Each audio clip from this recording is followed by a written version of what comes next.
Buenas tardes a todas. Muchas gracias. Pido por favor silencio porque vamos con un pelín de retraso. Vamos a intentar terminar a las 6 porque también algunas ponentes me están diciendo que tienen prisa. Así que empezamos y les pido por favor además que estén muy atentas porque esta va a ser, sin duda, la mejor mesa de la cumbre.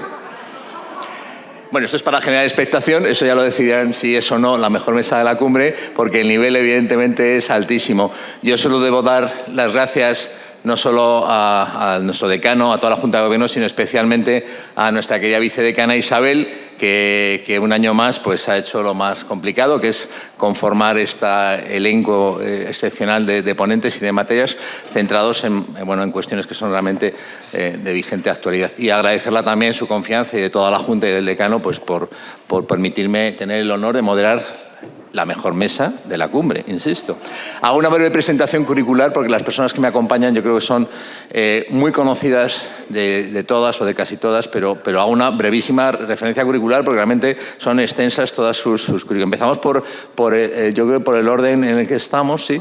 Empezamos por Encarni Iglesias. Muchísimas gracias y muchísimas gracias también por facilitar tantísimo la conformación de materias y de la ordenación de esta mesa, lo cual hago el extensivo también a María Jesús y a Laura, por supuesto.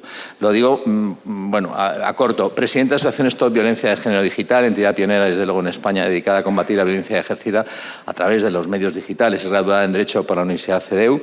Es perito judicial informático, especialista en violencia de género digital, concienciadora social de delitos de violencia digital, acompañante habitual de víctimas en esta materia.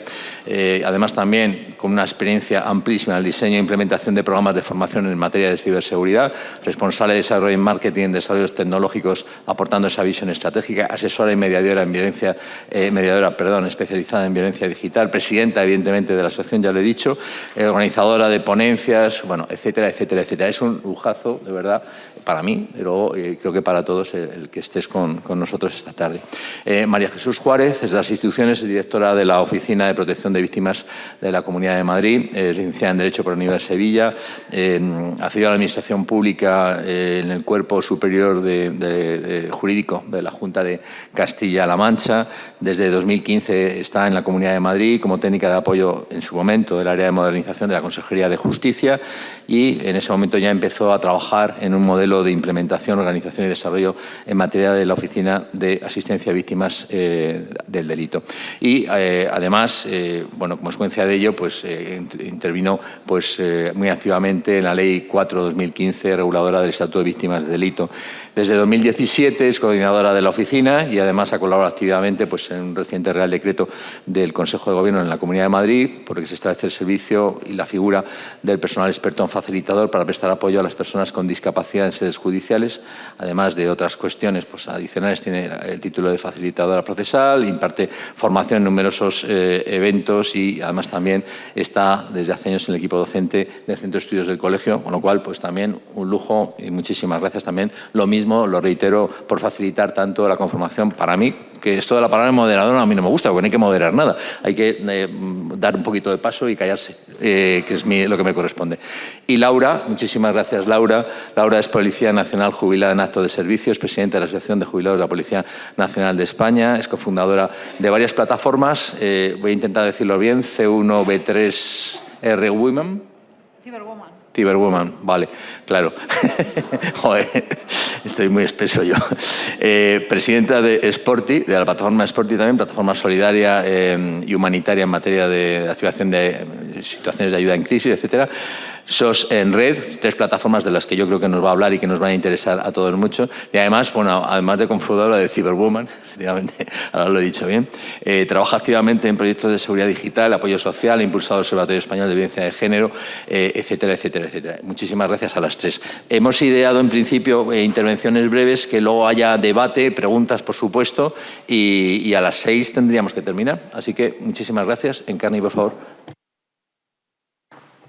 Bueno, pues lo primero, buenas tardes a todas las aquí presentes y muchas gracias al Colegio de Abogados por la invitación a estar aquí con vosotras y sobre todo es agradeceros el que se sigan cumpliendo este tipo de jornadas porque siempre vamos a aprender algo, vamos a encontrar nuevos caminos y vamos a intentar ir un poco por el buen camino y mejorar siempre, ¿no? Yo lamento ser un poco la parte discordante de todas estas bonitas ponencias que se están dando, pero mi mayor trabajo es el acompañar a víctimas de violencia de género digital. Y realmente, si preguntásemos a la mayoría de ellas, pues no estarían de acuerdo en la mayoría de lo que estamos diciendo aquí. Y sobre todo es porque se encuentran muy solas, no se encuentran entendidas y dependiendo en muchas ocasiones de su capacidad económica a la hora de poder darse el lujo de tener una pericial o no tenerla, va el ganar un caso o no ganarle. Por lo tanto, es verdad que desde la parte jurídica sí se está ampliando mucho, pero luego el llevarlo a manos de las víctimas no está siendo tan fácil. Entonces, pues bueno, tenemos que seguir trabajando mucho. Yo siempre sigo pidiendo que en los juzgados de violencia digital, de violencia de género ya tiene que estar la figura, igual que la del abogado de oficio, tiene que estar la figura de los peritos de oficio, que las evidencias digitales son muy volátiles y necesitan unos tiempos que el mundo judicial está totalmente separado. Internet va en un Mercedes y los procedimientos en evidencias digitales no llegan ni al 600. Y esto tenemos que encontrar, es imposible porque el mundo judicial nunca va a ir al nivel de Internet ni a la rapidez de Internet, pero sí necesitamos urgentemente encontrar un mínimo equilibrio. La difusión de las imágenes en la mayoría de las ocasiones es bestial. Contra más morbosas son las publicaciones, más palabrotas o más imágenes sexuales tienen, más rápidamente se difunden y los daños psicológicos que dejan en las víctimas es que no hay manera de validarlos de ninguna de las formas. Entonces, es urgente que encontremos la manera de equiparar un poco esos tiempos. Una de las plataformas de las que no he oído hablar es del canal prioritario de la Agencia Estatal de Protección de Datos, que tiene un canal dotado con muchísimo dinero, el cual, para que sepáis, la retirada de imágenes, me parece que el año pasado no ha llegado ni a 100 retiradas de imágenes, ¿vale? Eso significa que en la mayoría de las ocasiones las víctimas no conocen los canales que existen para pedir esa retirada de imágenes, porque no tiene que ser un juez o un abogado, no, ella misma puede pedir esa retirada, pero se desconocen en muchas ocasiones los canales que existen para poder llevar estas cosas a cabo. Es cierto que en muchas ocasiones todos estos delitos se sufren por la carencia que a 5 de marzo de 2026 tenemos la mayoría de los usuarios de Internet. O sea, nos sigue faltando mucha educación digital. Eso nos lleva a tener malos comportamientos y a malas consecuencias. Pero además estamos hablando de una falta de educación a unos niveles muy básicos. El seguir subiendo imágenes sin ningún tipo de control, el seguir dando información sin ningún tipo de control, nos está exponiendo grave, pero muy gravemente. Por lo tanto, todo lo que es concienciación y educación tenemos que seguir trabajando muchísimo en ello, a niveles muy de usuario, a niveles de tener las dobles verificaciones activadas en todas las aplicaciones, a cambiar claves de manera continua. O sea, cosas muy sencillas. Y ya no vamos a hablar, para no extendernos mucho, de los menores, porque os recuerdo que es el futuro del país, os recuerdo los daños que están sufriendo y, sobre todo, tener en cuenta que es un tipo de violencia que se sufre las 24 horas del día. No hay descanso. El cerebro está en un estado de alerta que es casi, es que no hay un Dios que lo aguante. A mí una de las cosas que más me ha marcado, es ver la cara de alivio en algunas víctimas cuando les llega el mensaje donde las insultan o donde las amenazan o donde las dicen cualquier barbaridad.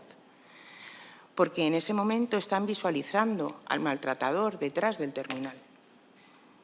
Mientras tanto es invisible, puede estar en cualquier sitio. Eso es triste, el que una persona se alegre o descanse cuando está sufriendo un maltrato. Por lo tanto, es verdad que se está avanzando mucho, pero es muy distinta la visión que tenemos en el mundo jurídico. Yo acabo de llegar al mundo jurídico, me he graduado en el mes de junio.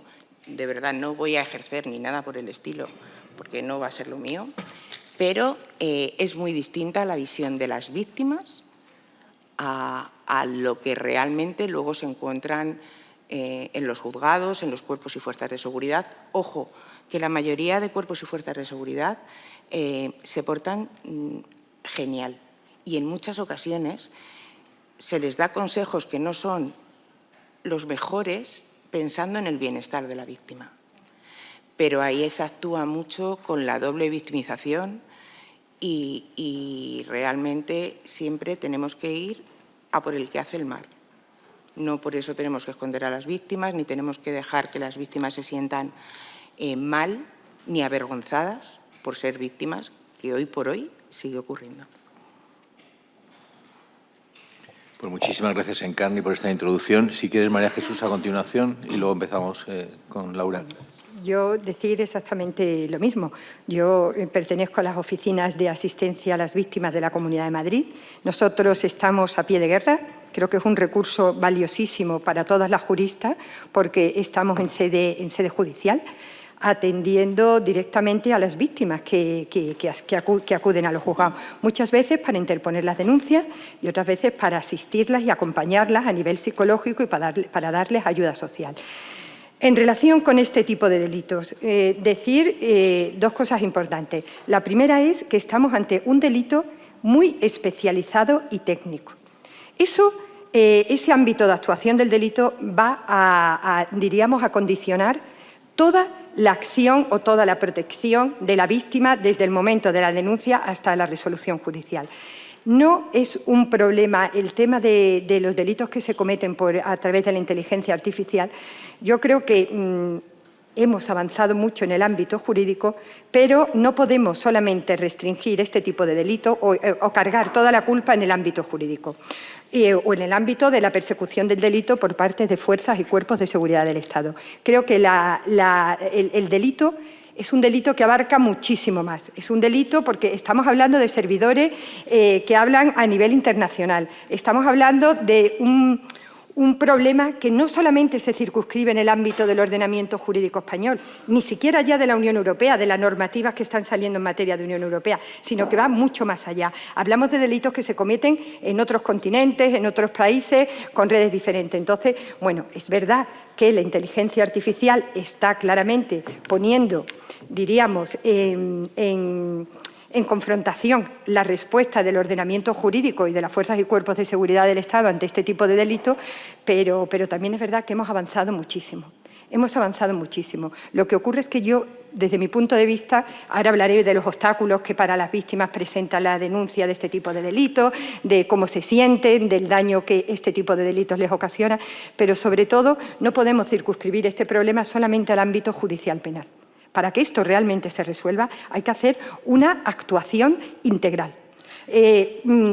Poderes públicos, medios de comunicación, la importancia que le damos a las redes sociales, el tema de OnlyFans, donde simplemente a las chicas se le ofrece la posibilidad de ganar un dinero con unas imágenes.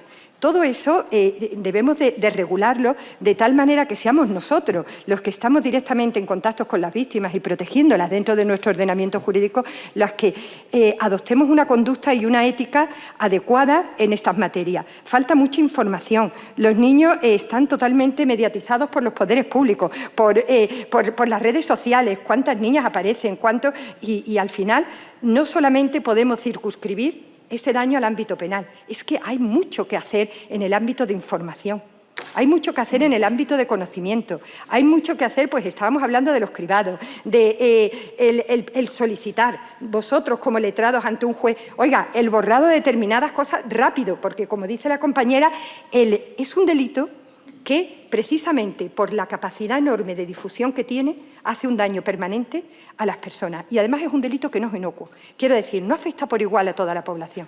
Afecta claramente mucho más a un sector determinado de la población. Hablamos de mujeres, hablamos de niños, hablamos de esa cantidad de población rural que en determinados ámbitos tiene muy poco conocimiento de determinados delitos a través de inteligencia artificial. Es decir, es un problema muy amplio y que es difícil de resolver, aunque bueno, estamos en ello, que no solamente a nivel nacional, yo creo que también a nivel internacional la Unión Europea también está intentando en este sentido reforzar y establecer determinadas conductas delictivas, pero no podemos de verdad restringir este problema solamente al ámbito jurídico o al ámbito penal cuando se produce el delito. Hay que avanzar, hay que prevenir, hay que informar, hay que educar, hay que darle la dimensión que realmente tiene. Luego, cuando vienen nuestras víctimas al ámbito jurídico, por supuesto, tenemos que intentar darle esa protección que creemos que merecen. Pues muchísimas gracias, María Jesús. Laura, por favor. Bueno, yo quiero agradecer al Ilustre Colegio de la Abogacía la invitación. De verdad que para mí es un honor poder estar hoy aquí y voy a seguir en la línea de mis compañeras. Yo creo que es fundamental 3 pilares. El primero, la formación. La formación en ciberseguridad es importantísima, no solamente ya en directivos, abogados, policías, que tengo que lanzar aquí que Policía y Guardia Civil están cada vez más preparados contra este tipo de delitos. Hay equipos especializados que no dejan de formarse continuamente.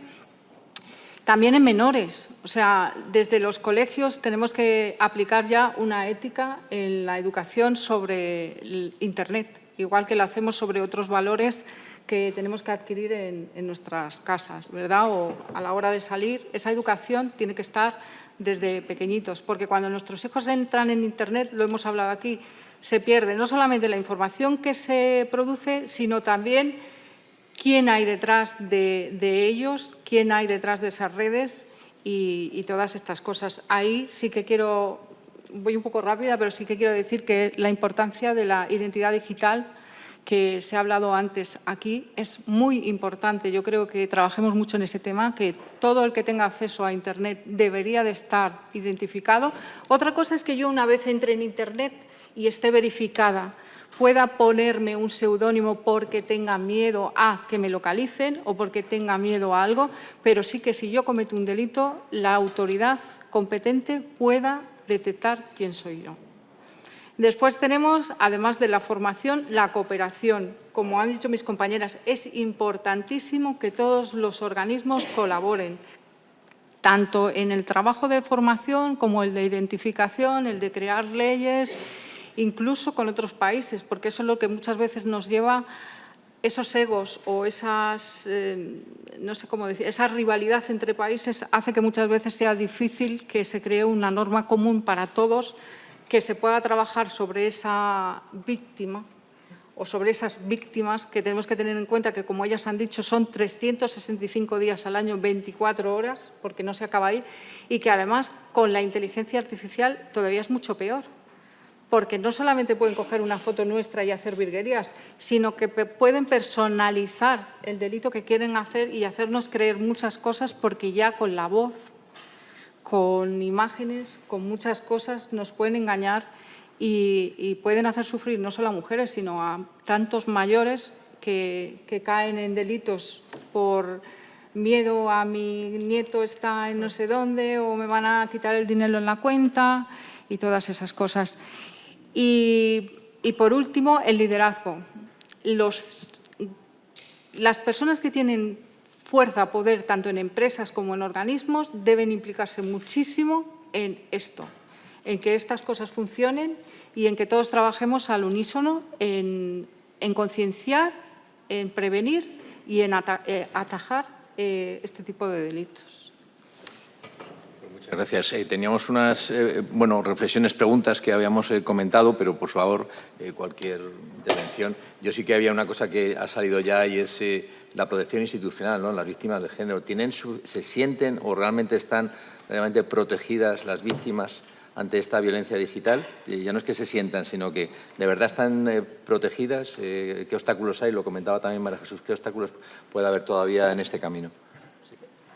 Pues yo creo que en el tema de los delitos a través de inteligencia artificial hay muchísimos obstáculos para las víctimas. El primero de ellos yo diría que es un obstáculo técnico. La falta de conocimientos muchas veces técnicos para detectar en muchos casos qué es lo que ha pasado. En otras ocasiones detectamos el delito, sobre todo a veces fraudes, que nos han venido personas a la oficina, cuando ya ha pasado un tiempo determinado y no saben el anonimato, una de las características fundamentales de este delito. El daño tan enorme que provocan, porque sobre todo cuando son con contenidos, los dispersan, los multiplican a un montón de personas que ven esos contenidos que para ellas, en el caso de mujeres, les espanta. Y por otro lado, el anonimato, el desconocimiento de por dónde ha venido esto, quién ha sido. El no olvidar también que es un delito que para perseguirlo, lo decía la compañera, es un delito caro. La protección o sea, cuando nosotros ponemos una denuncia, cuando las víctimas ponen una denuncia por un delito de inteligencia artificial, bueno, cuando nosotros nos vienen a la oficina, yo siempre digo que lo mejor, o sea, la forma mejor de protegerse es un abogado penalista especializado en inteligencia artificial. Eso es lo mejor. Pero luego está el tema de las pruebas, en muchos casos, de las pruebas que son tecnológicas. Hablábamos en la otra mesa de los peritajes. Esos contenidos que aparecen, hacen daño y de pronto desaparecen. Y los niños te dicen, no, es que estaba en mi ordenador, yo pulsé el botón, pero ya ha desaparecido. ¿Cómo voy a denunciar? Cuando tú le dices, váyase usted a la comisaría. ¿Cómo voy a denunciar si ya no lo tengo? Y luego al poco tiempo lo vuelve a tener y vuelve a desaparecer. Quiero decir, los peritajes, la prueba. Luego está el daño psicológico, lo vergonzante y humillante que es para las víctimas el que seamos objeto de phishing, el que nos roben determinado dinero. Es que nos da vergüenza. Yo he tenido un montón de personas, sobre todo mujeres mayores, que no querían denunciar porque no querían que se enterasen sus hijos del dineral que le habían quitado. No hablo ya de los delitos amorosos. Eso ya es mucho peor porque da muchísima más vergüenza. Yo recuerdo una compañera de los juzgados, yo trabajo en los juzgados de violencia sobre la mujer, que llamó por teléfono y había sido víctima de un delito por inteligencia artificial de enamoramiento durante mucho tiempo. No quería aparecer por la oficina porque le daba vergüenza que alguien la pudiese identificar. Quiero decir, el daño del que ya hemos hablado son, a veces, esas imágenes en poquísimo tiempo se reproducen y van a muchísimos dispositivos. Yo recuerdo el caso de unos chicos que tenían, bueno, fue una foto que ella colgó para una amiga. De la amiga pasó al grupo de su clase, del grupo de su clase con un determinado contenido sexual, al grupo ya de todo el colegio. Ella intentó suicidarse porque no podía vivir con esa presión, que todos los niños del colegio cuando ella iba a clase la mirasen y la viesen tal y como estaban esas imágenes. Quiero decir, el daño es enorme, hay obstáculos técnicos, sociales, de daño, culturales, de vergüenza y todo eso a qué nos conlleva, evidentemente, a una infradenuncia. El caso de la infradenuncia está clarísimo. Muchas veces cuando vienen a la oficina y les preguntamos, ¿ves a denunciar? No, pero ¿y qué voy a denunciar? Si no sé ni siquiera quién lo ha hecho, no sé por dónde viene esto. No sé, yo creo que son muchísimos los obstáculos que hay para las víctimas para poder denunciar y que hay un clarísimo caso de infradenuncia que yo no tengo evaluado todavía, pero ¿tú no estás de acuerdo, Laura? En este caso voy a volver a llevar la contraria, que a mí me encanta. A ver, tenemos que luchar mucho para normalizar todo lo que es el ámbito tecnológico. Está claro que es complicado, pero no es tan complicado como en muchas ocasiones nos lo quieren pintar. La huella digital existe, pero existe para lo bueno y para lo malo. Vosotros imaginaros cualquiera una bobina de hilo y soltarla. Se puede enredar, pero si tú tienes la paciencia de buscar el cabo, vas a encontrar el final. Puedes ir deshaciendo nudos. En Internet es exactamente igual. No se borra nada de Internet. Necesitas los medios económicos y necesitas los medios técnicos para llegar a ellos, que no siempre se tienen. Pero nunca se borra nada. Eso en primer lugar. En segundo lugar, estamos hablando mucho de la inteligencia artificial. Nos la han vendido y este año está explotando como esto que es nuevo. La inteligencia artificial no es nueva, lleva muchos años entre nosotros. Toda la información que tiene la ha recogido de nosotros mismos. ¿Vale? De ahí los sesgos machistas que tiene y los malos comportamientos que tiene. Cualquier persona que se dedique a esto tiene que tener en cuenta que nunca te puedes creer lo que dice la IA. Quien se crea lo que dice la IA está perdido. La IA comete muchísimos fallos, muchísimos. O sea, está claro que es una herramienta que nos va a facilitar la vida. Yo la uso. Pero yo cojo la información y la tengo que revisar de pe a pa, porque si la revisas, Siempre vas a sacar fallos. Por lo tanto, una cosa positiva que tiene la IA es que la IA, como es en Internet, yo siempre aboco y denuncio mucho que el 90% de las publicaciones de Internet son mentira. Y la IA también es mentira. Y cualquiera puede coger una imagen mía y subirla, cualquier foto mía, por ejemplo, practicando sexo. Y puede ser mentira. Entonces, a lo mejor también tenemos ahí una moneda para educar a la sociedad de que no se crea lo que está viendo. Porque además, el 99% de la población tiene dispositivos con conexión a Internet. Es decir, todos somos posibles víctimas. Y si todos somos conscientes de que nos pueden manipular las imágenes y que pueden subir de nosotros lo que queramos, cuando veamos ese tipo de comportamiento, no le vamos a dar la importancia que realmente tiene. Otra cosa que yo trabajo mucho con los niños es la importancia de la educación sexual en este aspecto. Está claro que a nadie le gusta que suban una imagen de uno mismo ante un mal comportamiento, ante un comportamiento de índole sexual, una cosa así, ¿no? Pero yo siempre se lo digo a los chavales, yo prefiero que suban una imagen mía enseñando las tetas o teniendo sexo que maltratando a alguien o pegando a alguien. De eso sí me tengo que sentir avergonzada. Pero de lo otro, pues bueno, si los educamos también de otra manera respecto a la sexualidad, a lo mejor conseguimos avances con ellos. Pues yo tengo que decir que yo creo que el mayor problema, o uno de los grandes problemas que tienen las víctimas, es que se han normalizado muchísimas de esas cosas que estáis hablando. Para los menores es muy normal ver un vídeo porno, ¿verdad? O acciones de maltrato hacia las mujeres o cosas así. Entonces, mientras ellos tengan normalizados esos comportamientos, las víctimas los tienen muy difícil, porque muchas veces ni siquiera sabe que son víctimas. O sea, nosotros preguntamos, ¿pero tu pareja te mira el móvil? Por supuesto. Claro. Por supuesto. Perdona. O sea, te sienta mal que tu madre te coja el móvil si cree que están cometiendo un delito contra ti y te parece normal que un chico que no conoces o que tienes 4 días te pueda mirar tu... Incluso pueden llegar a dominar sus redes sociales. O sea, tienen claves y pueden escribir y mirar y todo. Entonces, yo creo que una de las cosas muy importantes es esa, que las víctimas sepan que eso no es normal y que los chicos o los adultos aprendamos que esos comportamientos no son normales ni los habituales. Que no nos gusta que nos peguen, que no nos gusta que nos fuercen y que no nos gustan que nos hagan muchas cosas. Y yo creo que eso es muy importante hoy en día porque yo veo muchísimos casos de «pero si esto es normal», «le gusta que la peguen» o «le gusta que la fuercen». No es normal. Y ellas tienen miedo unas veces pues por vergüenza y otras pues lo que hay es un desconocimiento de pero ¿realmente soy una víctima? Es que cuando se aprende sexualidad a través de las páginas pornográficas, donde normalmente el comportamiento siempre es vejar y insultar y hacer daño hacia las mujeres, el problema que estamos teniendo es que ellas están normalizando ese comportamiento como normal, pero ellos también lo están normalizando. Claro. O sea, ellas lo consienten porque es lo normal y ellos lo hacen porque también es lo normal. O sea, que aquí tampoco tenemos que enjuiciar mucho, sino el poner remedio y el intentar que esto deje de suceder. Igual que para ellos no es normal hablar de un acoso entre ellos, cuando debería ser normal el que digan, del amor romántico. Hoy mi hija hace muy poco me dijo, fíjate mamá, tiene 14 años, me dijo, el papá de no sé quién le ha pedido amistad a no sé quién por Instagram. Vamos a ver, ¿qué pinta ese señor pidiéndole a una niña amistad en Instagram?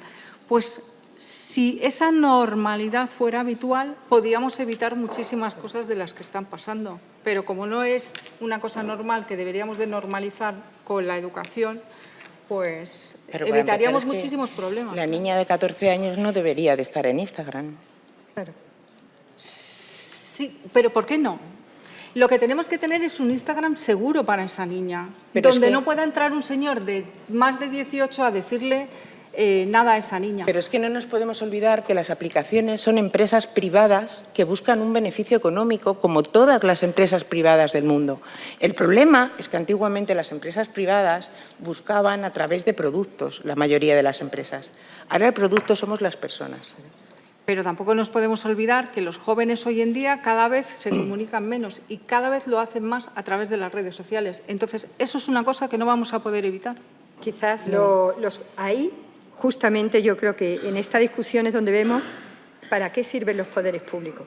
¿Por qué? ¿Para qué sirve una administración pública, unas fuerzas y cuerpos de seguridad del Estado? Para eso, para regular en este momento inicial, bueno, no es ya inicial porque no es ni mucho menos inicial, los delitos informáticos, ahora de inteligencia artificial llevan mucho tiempo, pero vamos a ver, no nos olvidemos que la inteligencia artificial y los delitos por inteligencia artificial los hacemos los seres humanos, nosotros, la sociedad como tal. Hay muchas cosas que se nutren de algoritmos, son algoritmos de información que recibe. Si un programa informático recibe toda la información sesgada contra la mujer, al final lo que estamos proyectando a la sociedad son parámetros en los que la mujer tiene que estar vejada. Mirad, tan sencillo, en los asistentes informáticos, ¿cómo se llaman? Todo femenino.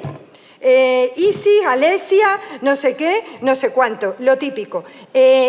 Programas o determinadas cosas de temas no ya de sexualidad, incluso en productos de consumo, en temas de medicina. Si tú, toda la información que estás facilitando a determinados programas es una información, imaginaros en este caso, relativa al sexo femenino, lo que la IA, los algoritmos, eso al final lo que saca es una información centrada a lo mejor en un sexo olvidando el otro.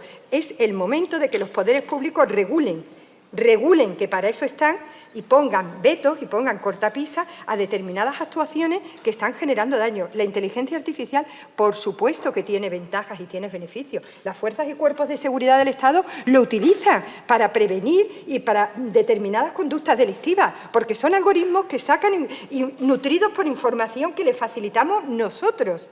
Somos nosotros los que estamos informando. Entonces, vamos a en este momento tan crucial, en el que todavía hay mucho que legislar y hay mucho que hacer, a precisamente intentar que esa información que se nutre sea diversa, sea plural y sobre todo que determinados comportamientos de los que estamos hablando, que se están generalizando, no se tengan. Si es que yo es que lo pienso así. Pero si Internet es maravilloso, el que no es maravilloso, claro, es el ser humano que lo usa mal. Pues para eso tenemos unos poderes públicos, una Unión Europea que nos impone normas todos los días de esto y de lo otro y de para arriba y de para abajo, unas normas que tenemos que respetar y que a lo mejor en algunos aspectos coartan nuestra libertad, pero lo hacen, a lo mejor ponen límites en esa colisión de derechos precisamente en beneficio de esos grupos que son más susceptibles o que son más vulnerables. Y tenemos que admitirlo, y lo hacemos todos los días con un montón de cosas. Miren, hace unos años, cuando yo, que soy andaluza, en la parte rural del campo, allí todo el mundo, a las 8 de la mañana, los trabajadores estaban tomándose su carajillo, su tal.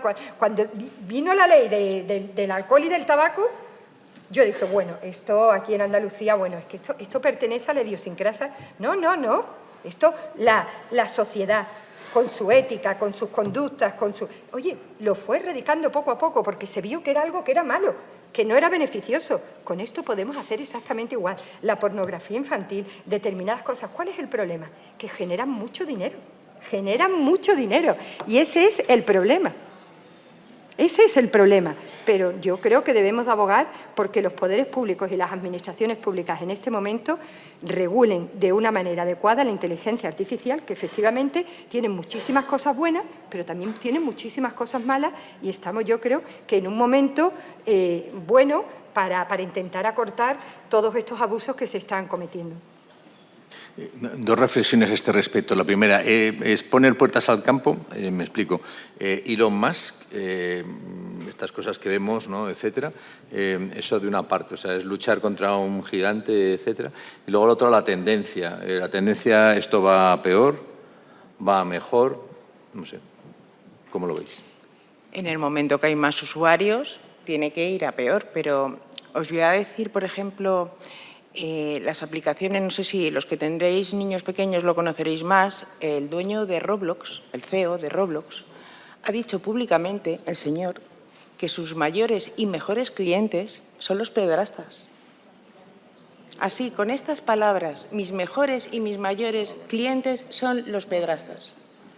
Y, sin embargo, los papás y las mamás seguimos permitiendo que nuestros niños jueguen a Roblox, que os informo, no es un juego, es un servicio de mensajería, donde se están cometiendo delitos cada minuto.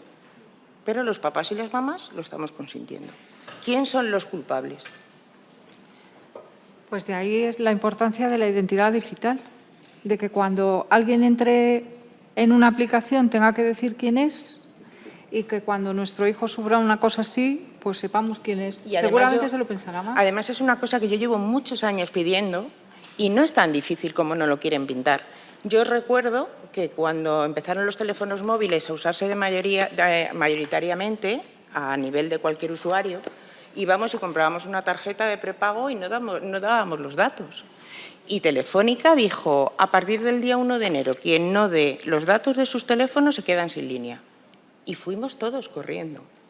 ¿Existen las tarjetas ilegales? Sí, por supuesto, pero a la hora de buscar a un delincuente, la mayoría de la población no es delincuente ni comete delitos.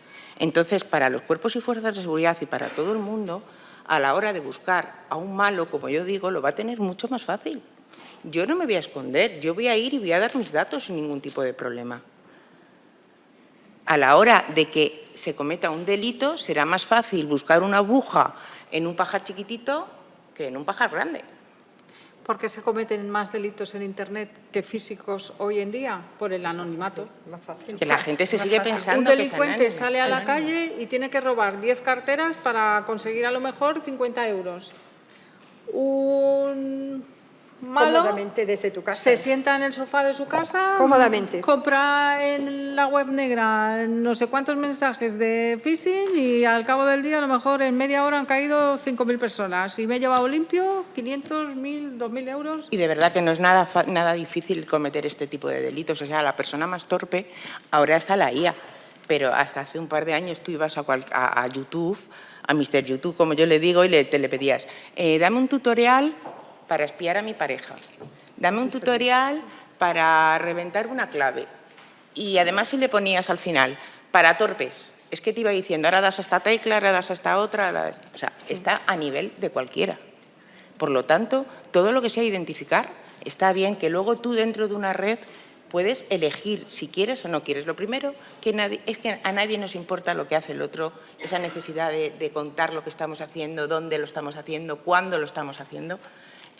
Somos conscientes del peligro que tiene todo eso. O sea, no hay ninguna necesidad de dar herramientas a los malos, si en el mundo ya hay bastantes malos. Los menores eso no lo saben, no se enteran. Yo recuerdo un caso de violencia de género, el novio era una persona muy peligrosa, le advertimos del peligro de las redes sociales y recuerdo perfectamente, colgó unas fotos en un sitio súper conocido de Madrid. Él apareció en 0,02 minutos. Entonces, claro, cuando la policía ocurre eso, dice, pero si es que la importancia de las redes sociales es que es fundamental. El estar todo el día sacando fotos, el estar todo el día enseñándonos, es que incluso dar datos que son muy sensibles, datos en los que aparecemos con un coche espectacular, datos financieros en los que aparentamos un nivel de vida, todas esas cuestiones son súper fundamentales y muchas veces no somos conscientes pues lo que decía la compañera. O sea, el mundo es meterte. Ahora, por ejemplo, en el trabajo, nosotros en la Comunidad de Madrid ya nos han puesto el copilot para que nos ayude a nuestros trabajos, a nuestros tal, a nuestros cual. Bueno, pues eso cada uno ya es dueño de utilizarlo o no. Yo lo utilizo poco, pero sí es verdad que me sorprendo cuando a veces en Internet pide, por favor, una forma de no sé qué para torpe. Y te sale perfecto. Una forma de poder extorsionar a una persona, de engañar, y tienes hasta las claves, cómo hacerlo. Es que eso es así. Y bueno, ya no hablamos de la Deep Debt ni de tal, porque ya si nos metemos pero vosotras lo habéis dicho. Muchas veces publicamos fotografías sin darnos cuenta en las que estamos poniendo muchísima información nuestra. de nuestra tarjeta de crédito, que parece que no la tenemos, pero hemos puesto un papel encima de la mesa que no sale, o incluso, yo no sé si os ha pasado alguna vez, yo he estado en algún acto y viendo fotos de los asistentes me he visto detrás con gente que tenía yo y he dicho, madre mía, yo que no subo fotos porque no me gusta subir este tipo de fotos, todo el mundo sabe que he estado ahí porque ha subido otra persona esa foto y de ahí sacan información. Entonces, es muy difícil que los adolescentes, porque ya hay muchos mayores que les cuesta y les gusta pasarse la vida subiendo fotos, como decís, no nos importa a nadie, pero les gusta. Pero lo hacemos. Pues debemos de concienciarnos de los peligros que hay detrás de todas esas fotos y lo que hablamos ahora, hoy en día con la inteligencia artificial, que los delitos se personalizan muchísimo porque tienen toda nuestra información, pues es muy peligroso y debemos de trabajar mucho en esos temas. ¿Qué es mejor o peor? ¿Vamos a mejor o vamos a peor? Pues aquí estamos para ir a mejor, ¿no? Sí. Pero, aparte del propósito, la realidad. La realidad es que si seguimos trabajando, Australia ahora mismo, por ejemplo, ha vetado ya a los menores, ¿no? Están poniendo remedio. Yo creo que si la gente y los legisladores que hemos estado viendo hoy, que están todos por la labor, fuerzas y cuerpos de seguridad están trabajando muchísimo en que todo esto cambie. Yo creo que llegará un momento que sí, que cada vez se lo vamos a poner más difícil a los malos y vamos a intentar... Internet no va a desaparecer. O sea, hay que educarlo. Claro. Es que nos tenemos que acoplar y tenemos que aprender. El problema es a costa de qué aprendemos. Yo me río mucho con la manía que nos ha dado ahora con la privacidad de datos. O sea, cualquiera nos pide el DNI por Internet o nuestra tarjeta de crédito y se la damos con una facilidad. ¿Vosotros sabéis la cantidad de delitos que se puede cometer con un DNI? Bueno, ya no os voy a decir delitos monetarios, que es una cosa que a mí me molesta mucho, que en los organismos, en las estadísticas, que es una cosa muy complicada de conseguir datos, vayan en el mismo cajón los datos económicos a los datos hacia personas. A mí me molesta muchísimo realmente, ¿no? Pero... si yo doy mi DNI, con la facilidad que se da, personalmente, a cualquiera de los que estamos aquí, nos piden el DNI en un comercio o en una tienda o por la calle y no se lo damos. Sin embargo, cualquiera nos lo pide por Internet y se lo damos. Pero ya no solamente el DNI, porque no sé si alguna ha entrado alguna vez en una web de citas o cosas así. Sí. Bueno, pues te piden información de dónde vives, qué número de teléfono, bueno, 50.000. Y no tenemos ningún reparo en darlos todos.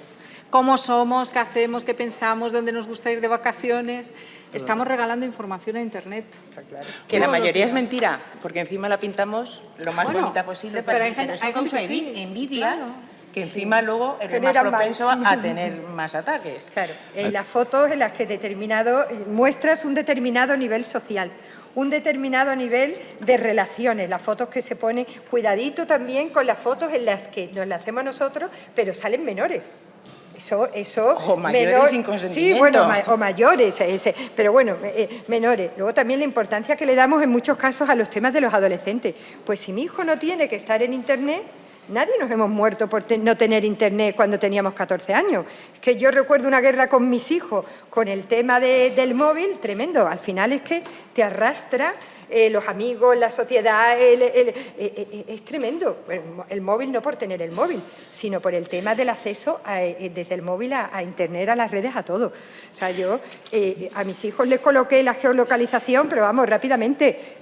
Y además ellos son mayores y saben que sus móviles están todavía, yo sé en cualquier momento, si quiero, saber dónde están mis hijos. Y no se lo quité siendo mayores, le dije, yo creo que a lo mejor esto nos puede servir en algún momento si pasa alguna cosa. Eso se da la torna luego y saben dónde estás también. Bueno, todavía recuerdo una vez que me dijo mi hijo que estaba cerca y lo vi y estaba en Alcobendas. Digo, sí, está cerca de casa, ¿no? Oye, yo eso sí lo puedo considerar un delito, ¿eh? Eso es una invasión a la intimidad. No, porque yo tengo el consentimiento expreso de ellos. Su consentimiento expreso. Esa necesidad que tenemos de controlar en dónde está todo el mundo en cada momento no es sana, en ninguno de los casos, no es sana. Nos hemos encontrado con un caso hace poco que una chavala, vamos, eran dos adolescentes, ¿sabéis cómo controlaba el chico que si la chica estaba conectada en las redes o no estaba conectada o estaba hablando o no estaba hablando? Porque la chica le decía, no, me voy a dormir. No, No, por el reloj, claro, como tiene un porque la dispositivo. pedía el reloj por las mañanas y el reloj le decía que a esas horas no estaba dormida. O sea, es una enfermedad la necesidad esa de control. Yo tengo 55 años y os aseguro que mi madre sabía en todo momento dónde estaba. Os lo aseguro, ¿eh? Igual que ahora. Yo Oye, no he tenido nunca esa necesidad. Perdonadme que introduzco dos cuestiones más porque se nos va el tiempo, sin perjuicio de que, por favor, abrimos ahora turno de preguntas. Lo primero, habéis hablado de la formación, que está muy bien, que fenomenal, que cada vez los cuerpos de fuerzas de seguridad de Estado saben más, que todo muy bien. Oye, ¿y otras instancias? Es decir, las propias víctimas saben que esto están sufriendo delitos, o los jueces, juezas, son conscientes, son sensibles, tienen conocimiento suficiente. Y una segunda cuestión a raíz de los responsables de la judicatura. Hemos tenido además, vamos, brillantísimos responsables y representantes de la judicatura aquí. El ordenamiento jurídico soporta en nuestro Código Penal, leyes procesales, estos delitos. No sé cómo lo veis. Pues es que, bueno, la dejaré a ella, pero en la mesa anterior hemos visto que Fidel, Sí, Fidel. nos ha estado explicando que sí, que ahora ya hay medios que hace a lo mejor 4 años no teníamos para poder imputar algunos delitos que antes eran imposibles. Y ahora ya, pues sí, yo creo que se está trabajando en eso. Hombre, se está trabajando, pero, por ejemplo, yo, por poner algunos ejemplos, ¿no? Actualmente no existe regulación específica del acoso por inteligencia artificial, el ciberbullying, los deepfakes y la persecución del borrado de huellas digitales. Es decir, cuando se comete un delito hablábamos de que eso tiene una trazabilidad, de que es posible encontrar. Es verdad que Los tiempos. es farragoso en el tiempo, hay una normativa que establece, bueno, la posibilidad de borrar. Quiero decir que la persecución de estos delitos tiene su... No es tan fácil como a lo mejor perseguir otro, tiene su dificultad, No, fácil pero es verdad que todavía nuestro Código Penal tiene bastantes deficiencias. Eso es verdad. Que sí, que se está trabajando en ello, por supuesto, que las fuerzas y cuerpos de seguridad del Estado están totalmente al día, sí. No, pero, al día no podemos estar porque al día pero bueno, Pero todavía sobre todo, hay muchas lagunas, hay muchas lagunas. Sobre todo es que tener en cuenta que la sociedad no lo ve como un delito, entonces, por lo tanto, no lo denuncia. Estamos en un país que todo se mueve por estadísticas y si no se denuncia, las estadísticas no nos muestran los datos que realmente existen. Entonces, si de 100 ataques se denuncian 10, pues el Código Penal, el mundo jurídico nos dice, los jueces nos dicen que no es tan necesario regular esto de una manera tan rápida como realmente está ocurriendo. O sea, no hay datos reales. Las estadísticas dicen que ni el 60-70% de los delitos que se cometen son denunciados, por lo tanto, se supone que tampoco es tan urgente la renovación del Código Penal, cuando realmente sí lo es.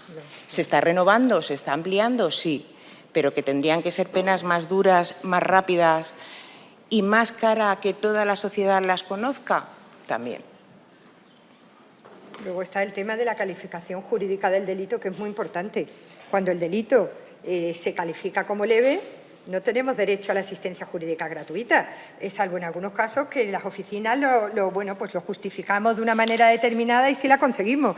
Entonces, es importante que el Ministerio Fiscal y los órganos judiciales a determinadas conductas que, como comentaban las compañeras, están muy normalizadas, se le dé la calificación jurídica adecuada. Un acoso muy reiterado en el tiempo no puede ser un delito leve, tiene que ser un delito grave.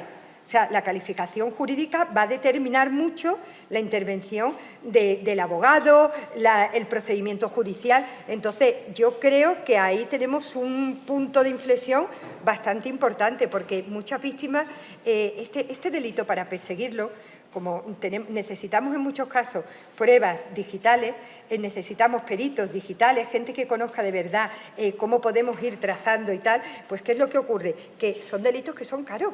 Tener un perito digital cuesta dinero en España y entonces las personas que tienen pocos recursos económicos al final no se atreven, normalizan el delito, está la infradenuncia, está bueno, no es tanto, joven, encima. Yo he tenido víctimas que me han dicho, con lo que me han quitado ya en el banco, si ahora encima empieza un procedimiento judicial, tal y cual, porque nosotros siempre entendemos desde la Oficina de Asistencia a Víctimas que la protección penal, importante de las víctimas es ir siempre acompañadas de un letrado que esté especializado en inteligencia artificial en este caso o en lo que sea. Incluso en la primera declaración, que muchas veces a las víctimas se les engaña cuando se les notifica. No, venga usted, primera declaración y lectura de derechos. No, perdón. Primero usted me lee mis derechos y me dice si tengo derecho al abogado y tal y cual. Y luego ya haré la declaración, pero esa primera declaración que va a marcar todo el procedimiento judicial, por favor, con mi asistencia jurídica aquí. Conmigo, porque es fundamental esa primera declaración para el desarrollo de todo el procedimiento judicial. Y es que es así y es muy importante el que ellos puedan tener esa asistencia jurídica gratuita y que también que los colegios de abogados como vosotros, que estamos aquí ahora mismo y que sois receptores de esta mesa redonda, que también os vayáis especializando y vayamos teniendo gente especializada en inteligencia artificial para ayudar a esas víctimas cuando las tengamos cuando les pidamos que vayan acompañadas porque realmente se ha cometido un delito. El delito es en red en general, sí, no solo sí. inteligencia artificial. Sí, bueno, todo. Me Tenemos que dar paso a inteligencia artificial porque es a preguntas, turno de preguntas, si es muy breve, Encarni. Es que el Estatuto de la Víctima dice que una víctima de violencia de género no tiene que declarar sin su letrado, cosa que a día de hoy se sigue incumpliendo. Bueno, solo apuntar que, además, el Colegio de Abogacía de Madrid hace muy poquito, ¿no? Hemos aprobado la constitución de una nueva sección de violencia de género, que ya es un paso, por desgracia, necesario, y en el que también hay compañeras especializadas en el ámbito de violencia digital. Os invitamos también a participar en la sección de violencia de género, que yo creo que es la 55ª de las secciones que tenemos. Tenemos 55 secciones especializadas también de IA, robótica, etcétera. Preguntas, por favor. Sí, adelante. Sí.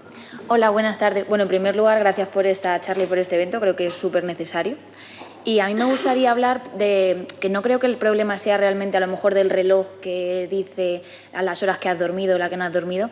Yo creo que viene de dos puntos. En primer lugar, de la educación, que es súper importante, tanto en chavales como en adultos. Y, en segundo lugar, de la normativa que hay actualmente, porque encontramos que sí, que en Europa tenemos una visión bastante clara, pero la realidad es que hay en otros países, como China o Estados Unidos, que no es así. Entonces, ¿eso cómo lo afrontamos nosotros? ¿Cómo defendemos los letrados esas situaciones? Me parece muy complejo. Es que lo es. Es que a lo mejor la normativa tendría que haber venido antes de la implantación. Sí, pero realmente la inteligencia artificial avanza tan rápido que la normativa, aunque intente ir tan rápido, no va a ser. El problema es, ¿con lo que tenemos es suficiente?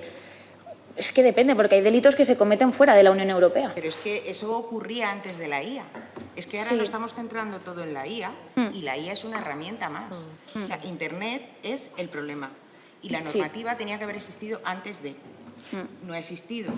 Internet es mundial. Tenía que haber existido una normativa mundial. Que da lo mismo que lo que sea un delito en España sea un delito en México. ¿Pero y creéis que realmente se podrá conseguir una normativa mundial? Porque es que hay intereses muy distintos. Más nos vale que encontremos un punto de inflexión en algún sitio. Pero es lo que hemos hablado antes. Hay mucha competencia y muchos egos por parte de muchos países. Entonces, es muy difícil llegar a un acuerdo. Yo os voy a decir, en Europa mismo se ha tratado desde fuerzas y cuerpos de seguridad, y me consta que se ha intentado poner unas leyes para los pedastas, ¿verdad?, los pedófilos y todos estos, y ha habido algún país de la Unión Europea que ha dicho que no, porque no le interesa. ¿Cuáles son los países que más tienen en ese tema? ¿Holanda, por ejemplo? ¿Podría ser? No digo que haya sido Holanda, pero hay países que están marcados porque tienen muchos pedófilos viviendo en sus territorios, con lo cual es lo que hablaba ella antes, de que hay una plataforma que dice de mensajería que el mayor... ¿Cuánto tarda un pedófilo en hacerse con un niño? Menos de 8 minutos. Sí. Menos de 8 minutos. Y estamos hablando de menores. Sí. Hay muchos intereses económicos también. Hay mafias organizadas. Genera mucho dinero. Todo este tema genera muchísimo dinero. Que es muy difícil, sí. Es muy difícil que haya una... ¿Sabéis de dónde provienen las mayores mafias organizadas de delitos digitales, de monetarios? Sudáfrica y Rumanía. Sí, claro. Sí. O sea, ¿os podéis imaginar naves industriales tipo call center haciendo estafas? ¿Vosotros os pensáis que a ellos les interesa regular esto a nivel europeo? Más preguntas, por favor. Más intervenciones, interpelaciones. Ah, sí, perdón. Gracias. Hola, buenas tardes. Voy a intentar ser breve. Soy abogada del turno de oficio civil aquí en Madrid. Digo civil porque bien que lo estáis enfocando tema instrucción penal, os voy a contar mi caso en concreto que abarca un poco todo lo que se ha hablado durante esta jornada de hoy. Me asignan un caso en el que me dan un dato, teléfono móvil. Fíjese, teléfono móvil ya es un dato en sí mismo, incluso el nombre propio, aunque no tengamos todos especialización y yo tampoco de inteligencia artificial. Me pongo en contacto y resulta que no es la persona, el justiciable a la que yo tengo que representar. Lo pongo en contacto al colegio. Esto ya sucedió en el año 2023. Tengo vista dentro de 3 meses. Y el resumen es que mi clienta fue víctima de 28 cuchilladas, expulsada del vehículo en el que yo me tuve que subir para coger la documentación. Y cuando se lo comento al juzgado, me dice que, bueno, que yo no tengo derecho a acceso ni al auto penal, por el teléfono móvil sonando, supongo, en Soto el Real, él en prisión provisional y a estas horas, pues no sé si estará en la calle o no. Esta chica tuvo la suerte de que su madre tenía cercana, pero los hijos menores, secuestrados, luego lo tuvieron que devolver. Y el procedimiento, para susto de todo el mundo, es por un procedimiento de una reclamación monitoria de unas facturas de la luz, cuando la empresa ni siquiera ha puesto ninguna pega. Yo lo tuve que transformar a un ordinario acudiendo con la víctima al SOG y me exigieron que estuviera presencial. La chica con 28 puñaladas en la frente se salvó porque agarró la hoja con la mano en su instinto de supervivencia. Y yo ahora mismo estoy expuesta o no, porque me dicen, bueno, a los abogados no os acuchillan ni os hacen nada. Bueno, me lo pueden garantizar porque ese señor tiene mis datos personales del despacho, que muchas veces yo no sé un gran despacho, y mis datos están en soporte papel, pues puede estar empapelado en el patio de Soto el Real si a este individuo le aparece. A los de desahucios, a las mafias. Entonces, solución rápida y eficaz a tiempo real que solicito para que ustedes lo planteen, que es muy fácil y gratuito y no creo que tenga un presupuesto más allá de 2 teclas de informática.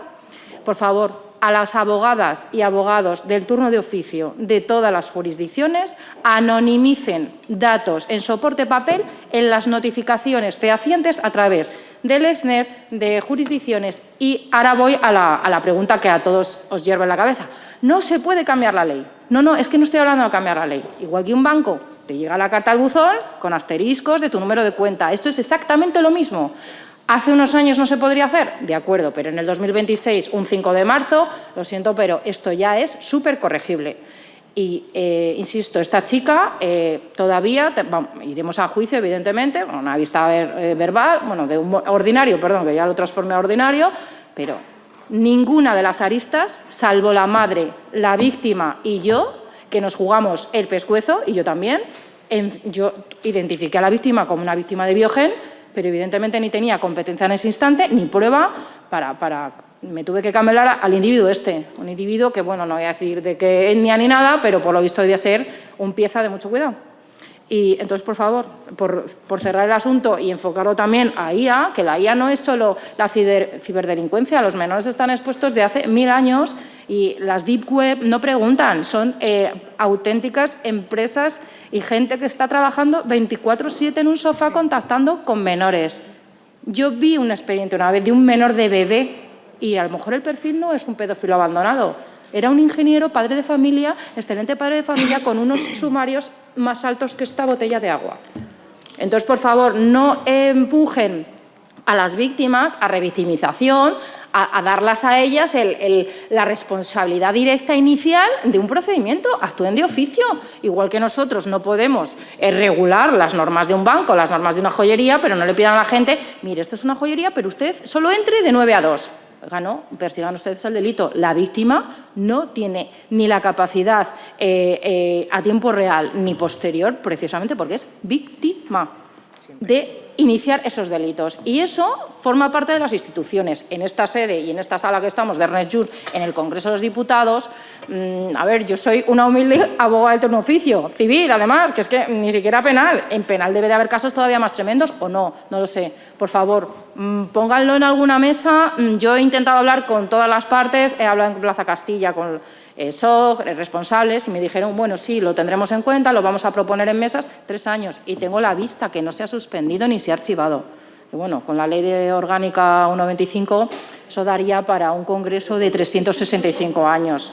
Y se lo digo, pues bueno, un poco para quitar un poco de desgrasar. Y muchísimas gracias por escucharme, porque esto me ha costado 3 años. Permíteme. Muchas gracias, compañera. En este caso, como representante de la Junta de Gobierno del Colegio de la Abogacía de Madrid, ahora lo hablamos y lo comentamos y lo gestionamos en la PSV, en todo lo que podamos ayudar en esta materia. Si he entendido bien el tema, no sé si lo he entendido bien, pero vamos, cuenta con nuestro apoyo a ver en qué medida se puede solventar. Muchas gracias. Carmen, ¿ibas a comentar algo? No, ahora no. Pues yo le voy a decir que estas cosas son las que a nosotras nos marcan. O sea, una abogada que por defender a una víctima se vea con miedo al agresor de la víctima. O sea, es que estas cosas no pueden seguir pasando. No pueden seguir pasando. Bien, ¿alguna intervención más, por favor?